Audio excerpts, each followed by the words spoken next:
Hello, good afternoon, and welcome to another video from T.W White Sons Mazda. Here we have today a Mazda 2. This is the SEL Nav Plus 1.5 petrol automatic model. Now, I'll just take you for a little walk around the car, and hopefully you'll be able to see from this video and from the still pictures that I've taken how much good condition the car's in. Now, a bit of mud's kicked up there. All the alloys are in really lovely condition. The paintwork's very good. There is no obvious scratches or certainly no dents. Let me just take you around.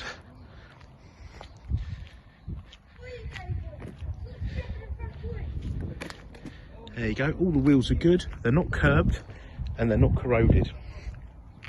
Now, being the Plus model, so the SEL Nav Plus model, there are some differences from the earlier cars, which I'll explain as I go through this video with you.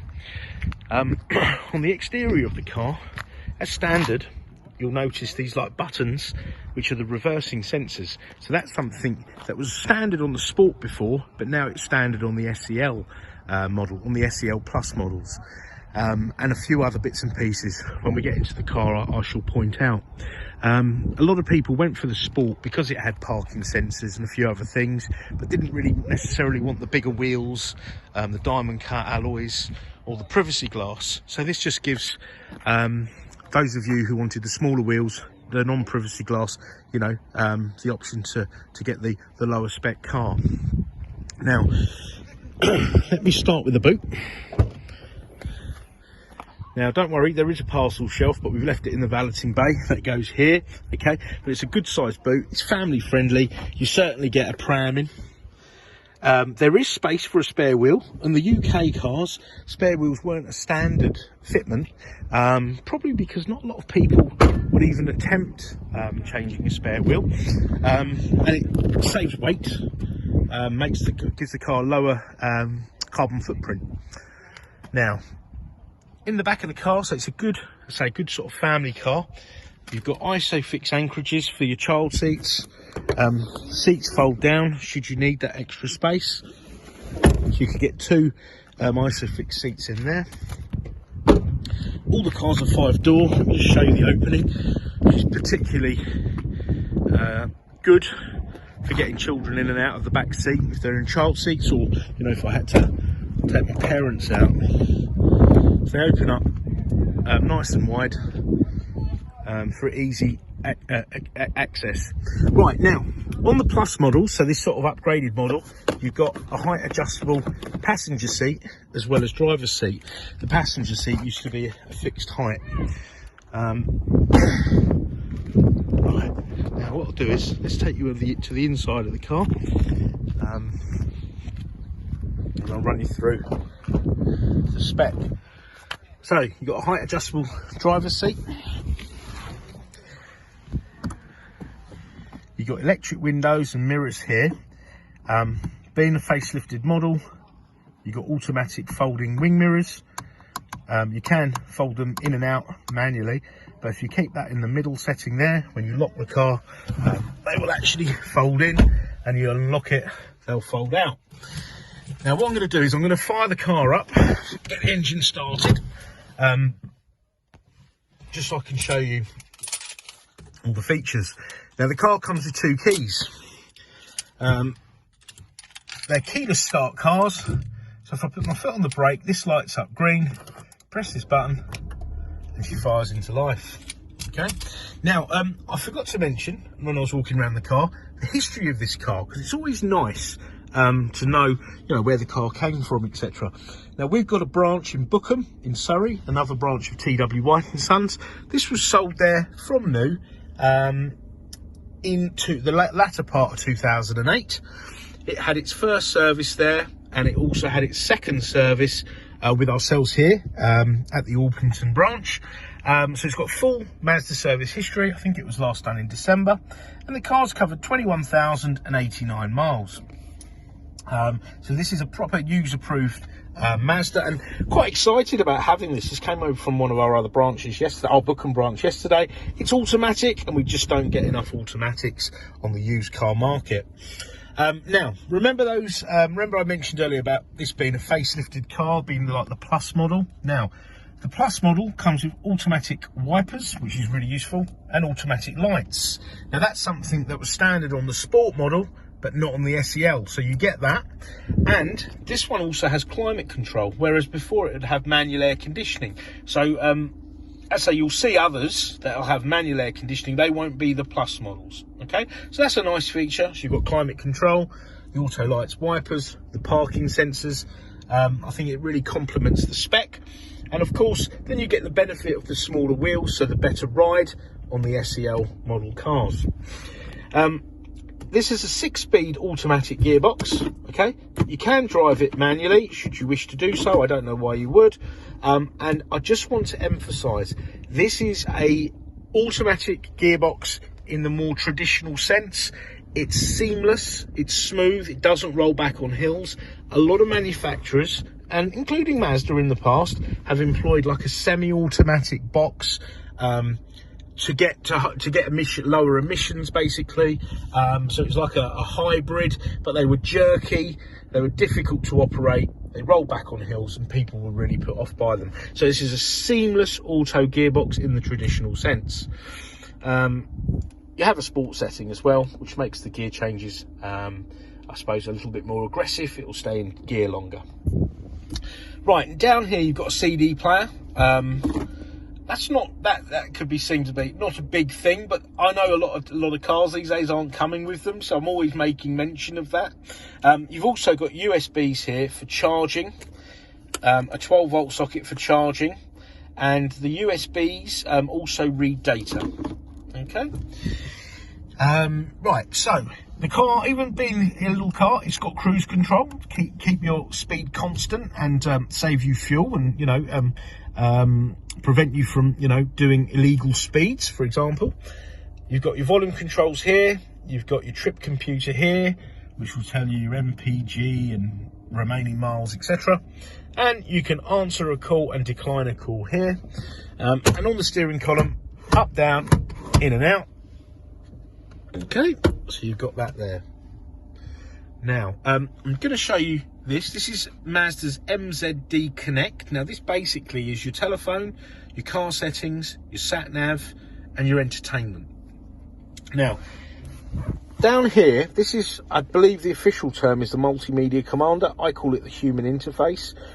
And you've got your music key, home screen, and nav, and this dial here, and your volume here. Now, this operates this screen here.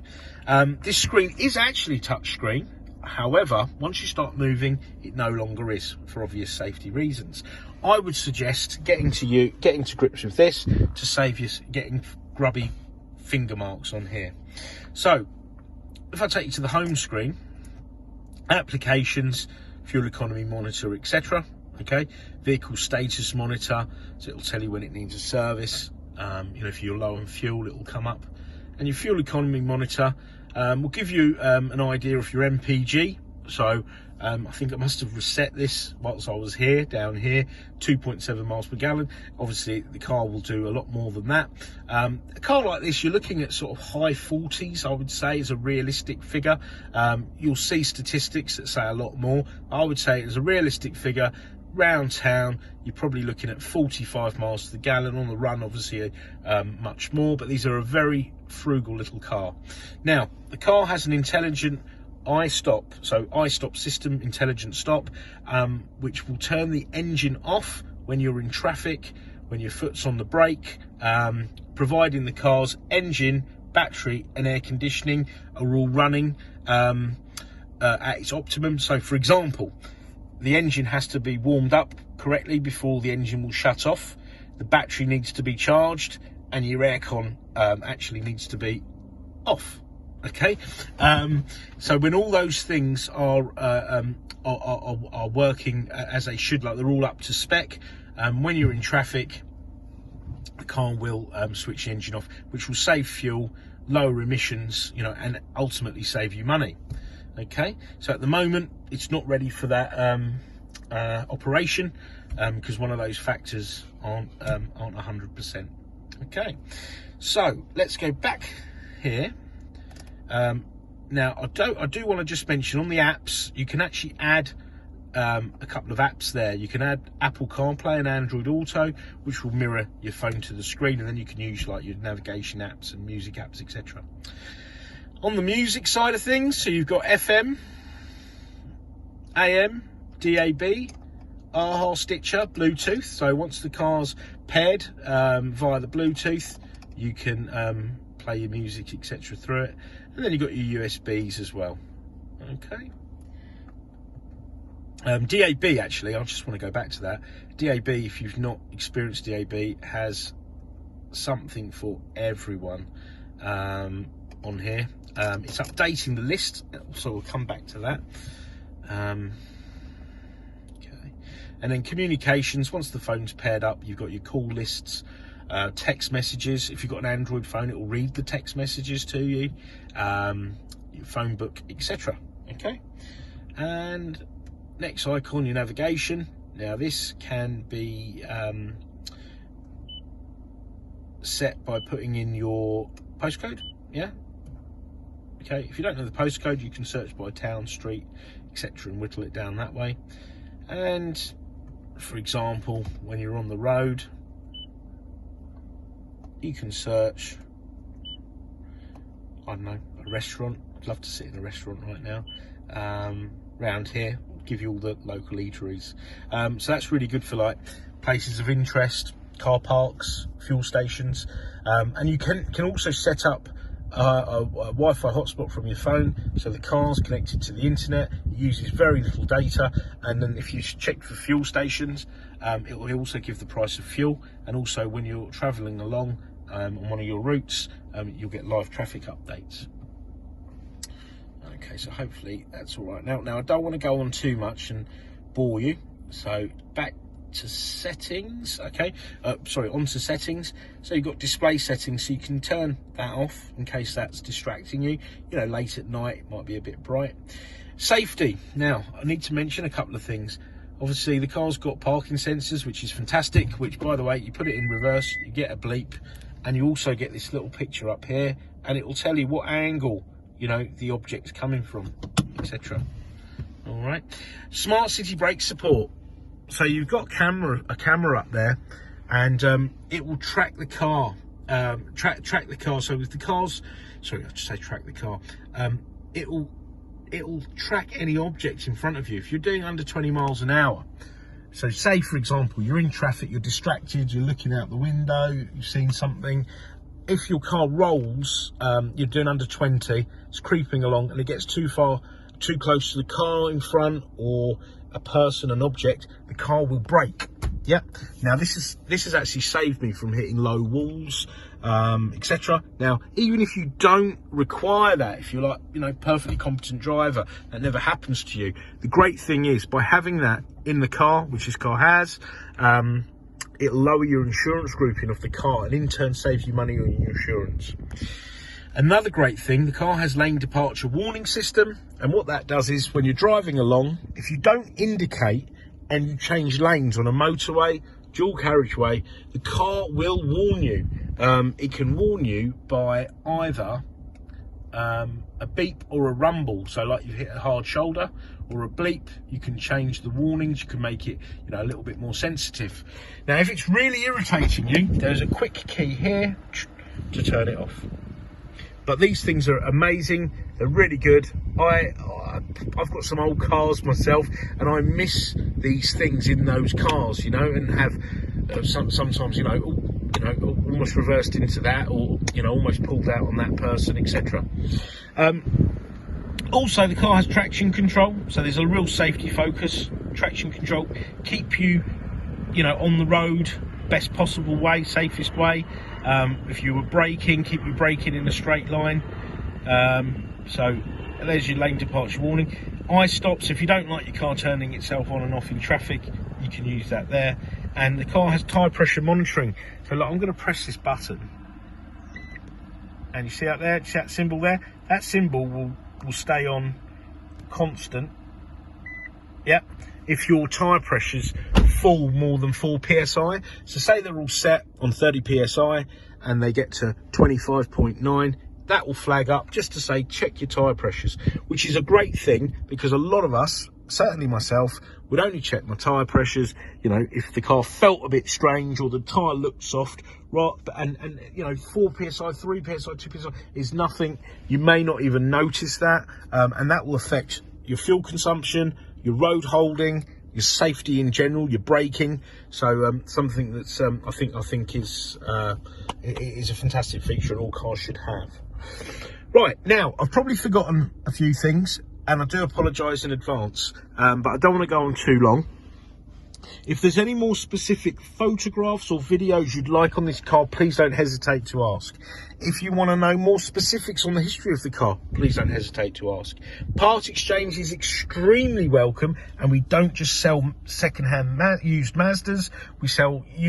We get all sorts of cars in part exchange and we sell them. So if you're thinking I might not get the best price with them, obviously do your homework, come to us and we'll do the best we can. We may pleasantly surprise you. The car will come with a year's warranty, fully prepped, and we have wonderful finance facilities to suit all. These cars work really well on the PCP for a very low monthly payment, certainly something I'd be interested in. Yeah, this is a very lovely example. So one owner car, always serviced by T.W Whites. Now, I just want to thank you for watching the video, and we look forward to hearing from you soon. Take care. Bye bye.